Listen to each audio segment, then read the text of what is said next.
Sports betting brother, and hey, bring it up, and thanks for stopping by. My name is Boyd, sports betting market analyst with oddsjam.com. We teach you how to bet like a pro. Today's topic is, when is the best time to bet? And it's a very common question. I get that all the time. I think it's something I want to address today and talk about some of the nuances and some of the things you can consider about timing of bets with your sports betting endeavors, and especially using the OddsJam tools to get the best ROI, the best positive EV, the best CLV, closing line value. So let's take a look. All right, guys, before we get to the bet timing portion of this video, I want to remind you there's 20% off for you for the first 2 months using Boyd20 for all new users at OddsJam. Guys, it's the betting tools you have to have. You have to use these tools to succeed, use all the data-driven information. And so make sure you get a little bit of savings there, a little bit of value when you get signed up as a new user, BOID20, and use that promo code if you get signed up, or simply scan the QR code here. Let's take a look now at the bet timing. All right, guys, here we go with the question of when's the best time to bet. Well, let's start from 30,000 feet and kind of work our way down a little bit more focused. So the first thing is early. And here's the reason why.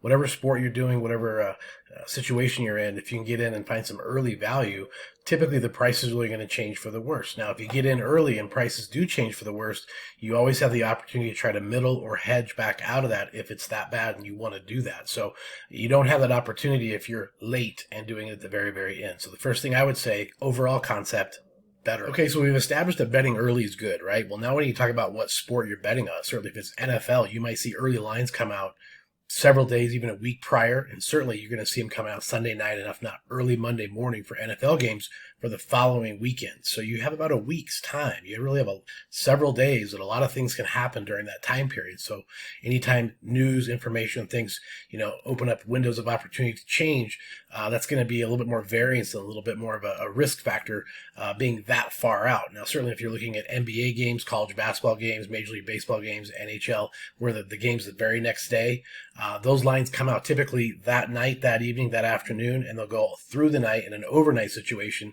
and of course start to see more action in the mornings. So we're going to talk about something else that has to do with timing coming up. All right, so we've established that betting early is good. Okay, we've established what betting early is per sport. Now, the next thing you want to consider is, what information do you have or know that the odds makers don't know? The odds making sports books are going to be baking these things into the prices that they offer initially. Now, here's the component that you may not have thought about, and I want to add to it, in that you have limits at different times. So getting in early on an overnight line, a lot of sports books will limit players on the amounts they can get down. Now, certainly the more time that goes by, the more that line is going to form and shape into its true self, and you're going to have higher and higher limits going further out, closer to game time. Now, that's good and bad, right? It's good that you can have more money down, but it's bad that you might lose some of the value on the odds and the prices you could have got early. So it's a bit of a balance there. The sports books are not dumb, but you might want to consider that, because that can have a lot to do with, betting early and also the higher limits, considering the timing, again, of when you can get your bets in.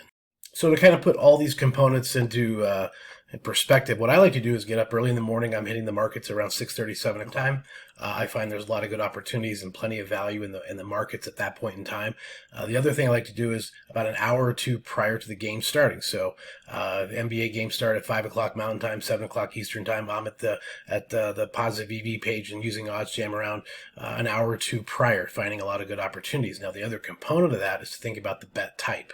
Now, the bet type is something you can consider in the market side of things. If you're looking at a college basketball game, say with Idaho State and Eastern Washington, are the masses really moving that line or not? So what's moving that line? If you have an NBA player prop bet, if you've got Durant with points for a Phoenix Suns game, that's a highly marketable, highly public bet that you might want to consider the market movement and kind of what's going on. Is it more of a public type of thing that could move, or maybe more of a sharp player bet that in some alternative markets or derivatives that the public's really not hitting that often? All right, guys, there you go. There's some key components to think about for timing of your sports bet. And you can kind of structure this around your day, around your scenarios to help you. I think asking the questions, too, relative to what type of market is this? Is this more of a sharp market, more of a public market? And then, trying to anticipate which direction that line could move if you want to make a determination you bet early, or if you want to maybe hang tight and wait a little bit and see what that does. So certainly using the tools at OddsJam will help you, make good decisions and good choices, and also different strategies and methods you can do to increase that ROI and and make sure you're getting a good positive CLV, closing line value, in all your wagers. So appreciate you stopping by. If you have any questions, let me know down below. And as always, get signed up using Boyd20, and let's go make some mathematical money.